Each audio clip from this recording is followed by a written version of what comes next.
it's kind of amazing to me, and I feel like 30 years is a short time in my life. Right. But how much has changed? Exactly. Because, although we do still have Southbury Training School, we do have one institution left in our state. Yeah. It is moving closer and closer to closing. It's got less than 300 people there. Yeah. Last year we brought 2 people home from the institution back to our local community. So you'd like to see They the had spent- institutions go away. We would love to see institutions be gone, yes. Yeah. When I first came here in '83, even though the right to education laws were passed in 1972, a lot of school districts still hadn't really included kids.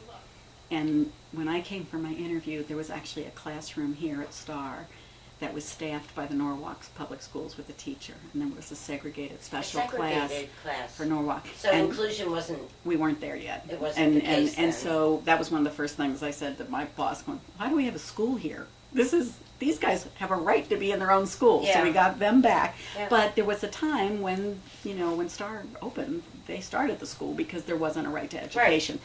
But now, today, kids not only have a right to education in their local school district, but to be in their own classroom, or be in the regular classroom with supports. And while some school districts, are further along than others, it's, we're seeing kids graduate from high school having gone through birth to 3, fully inclusive education, and they look a whole lot different at age 21 than it definitely the makes folks a difference. I knew. And the early intervention. Right. Early intervention, you see kids with Down syndrome, their tongues are not hanging out of their mouths. Right. We can control all that. They have good speech. It's funny. I've always said, we will have been successful when Star doesn't need to exist. Right, right. Because kids go to they just get all their services in regular, normal settings where they normally would. Right. That you just. But right now they do need they that don't. support. So the early intervention, I think we're good.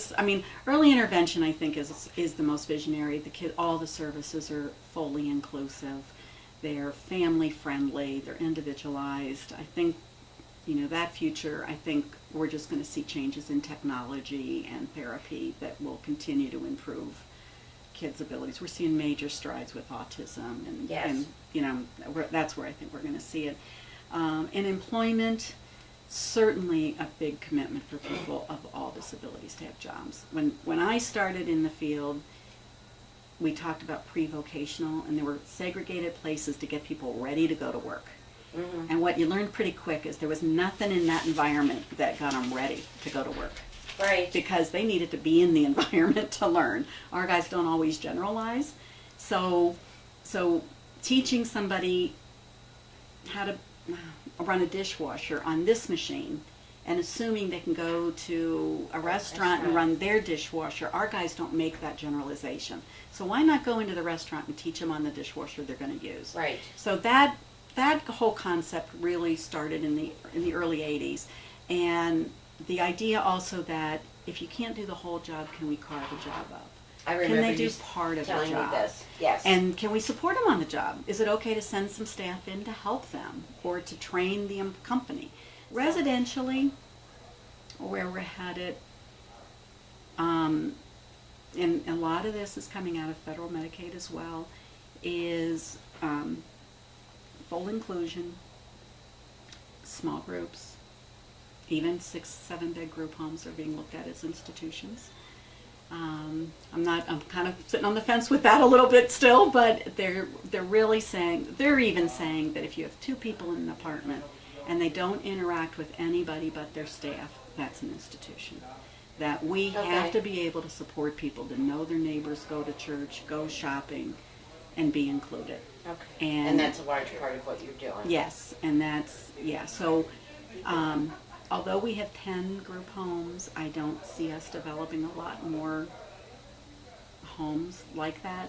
I see our growth is going to be in supporting people living in apartments, renting houses, 1 or 2 people renting a house. That's where the future's going, I think. Okay. And again, I think the whole concept of people having choice in their lives, real choice in their lives. challenge. You know, people always say, "Oh God, how you know?" I never thought I'd stay more than 5 years. I was on a 5-year plan. Yeah. You know? And that was But how as I long keep ago? saying to the board, 30 years. I keep saying to the board, it's like the first day that gets boring, I'm out of here. But even in 30 years, no 2 days are alike. It's Right. like the funding sources change. Of course, the clients are always changing and growing and challenging us. It's an interesting job. It's very interesting. Yes.